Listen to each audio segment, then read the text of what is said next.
Assalamu alaikum, dear viewers. Hope you all are well by the grace of Almighty Allah. But today I'm not so good because I'm suffering from cold, so don't mind if I sneeze sometimes. Today we start from body paragraph 2.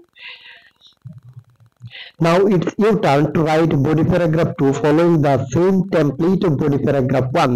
এবার body paragraph 1 অনুসরণ করে এবার তোমার পালা body paragraph 2 লিখে ফেলা। Start from here, এখান থেকে লেখা শুরু করো, অর্থাৎ এখানে তোমাদের লেখা শুরু করতে হবে। যে ডট ডট দেওয়া আছে এখানে তোমাদের উত্তর থাকবে, তো উত্তরগুলো কি হবে বা কি লিখবা সেটা আমি তোমাদেরকে একটু সহযোগিতা করি। এখানে কি হবে সেটা দেখিয়ে দিই একটু। এমন হবে উত্তরটা, অর্থাৎ এরকম বডি প্যারাগ্রাফ 2 আমরা ডট ডট এই লেখাগুলো লিখব।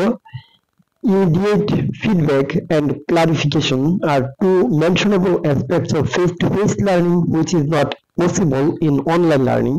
অর্থাৎ তাৎক্ষণিক ফিডব্যাক এবং পরিষ্কারকরণ বা কোনো ব্যাখ্যা দিয়ে তাৎক্ষণিকভাবে পরিষ্কার করে দিয়ে আইডিয়া ক্লিয়ার করা, সেটা এই দুইটা বিষয় হচ্ছে মেনশনেবল অ্যাসপেক্ট, মানে লক্ষণীয় বা উল্লেখযোগ্য দিক ফেস টু ফেস লার্নিং বা মুখোমুখি শিক্ষার, যা পসিবল না অনলাইন লার্নিং এ যেটা সম্ভব না।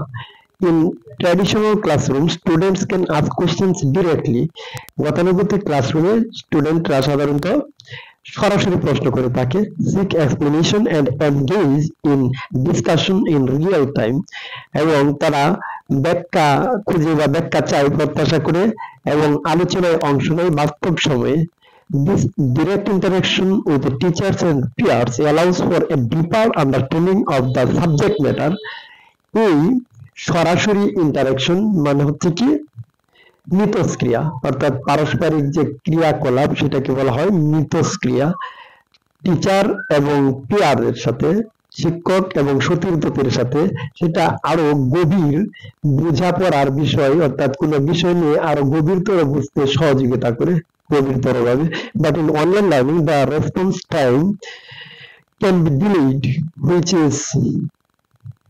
which is boring and may be hindrance in learning process. কিন্তু অনলাইনের ক্ষেত্রে রেসপন্স করা বা উত্তর দেওয়ার সময়টা দেরি হয়ে যেতে পারে, বিলম্ব হতে পারে, যেটা খুবই বোরিং বা বিরক্তিকর হয়ে যেতে পারে এবং শিক্ষার ক্ষেত্রে একটা বাধা বা প্রতিবন্ধকতার ব্যাপার হয়ে দাঁড়াতে পারে।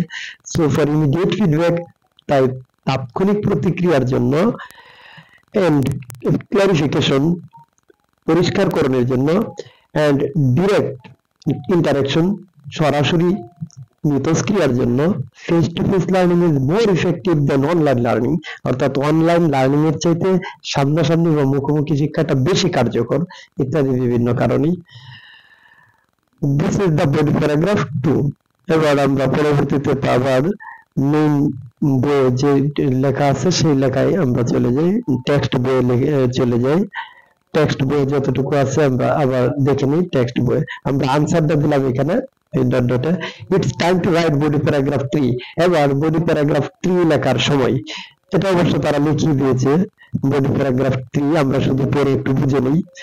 In this paragraph, you will acknowledge the opposing point of view and discuss the conflicting opinions on the topic.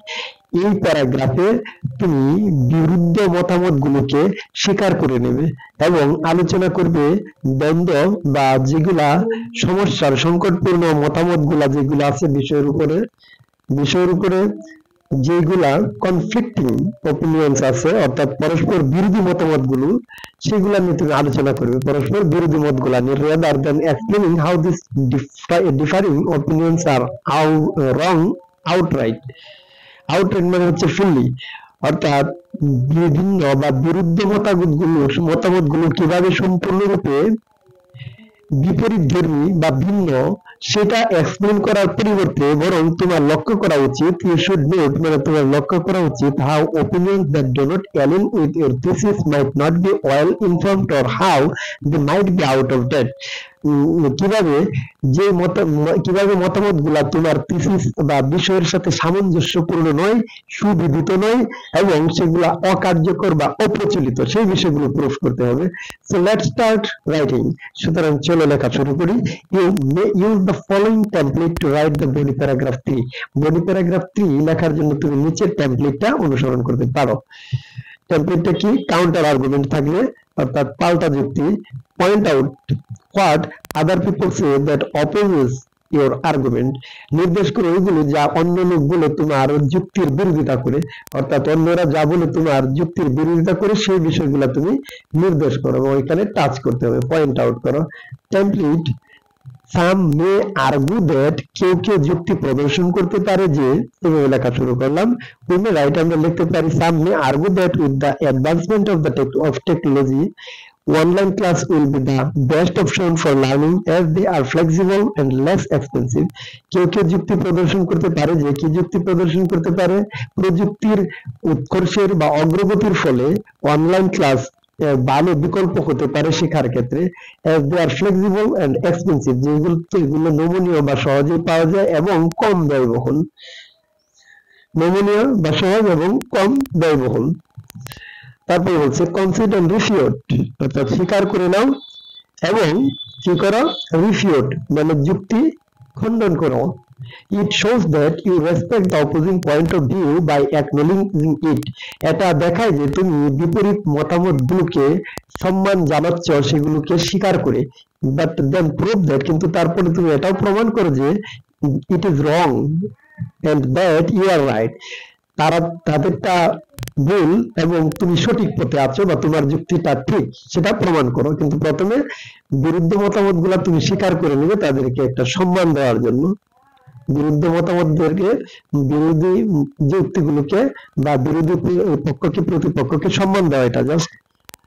তারপরে হচ্ছে টেমপ্লেট কি হবে? despite the fact, in spite of the fact, although, even though, the opposing point of view or argument, অর্থাৎ এইভাবে তুমি লেখাটা শুরু করবে। তোমার বক্তব্যে হয়তো despite থাকবে অথবা in spite of the fact মানে এত সত্ত্বেও, despite বা in spite অর্থ হচ্ছে সত্ত্বেও, although মানে যদিও, even though এগুলো অর্থ প্রায় একই, opposing point of view মানে বিরুদ্ধ দৃষ্টিভঙ্গি বা বিরুদ্ধ মতামতগুলো, তারপরে তোমার আর্গুমেন্ট থাকবে। এইভাবে তুমি লেখাটা লিখবে। তারপর হচ্ছে উই মে রাইট, আমরা লিখতে পারি, কি লিখতে পারি এগুলো আমরা পরবর্তী ক্লাসে দেখবো। No more today, more when in the next class. Thank you everybody.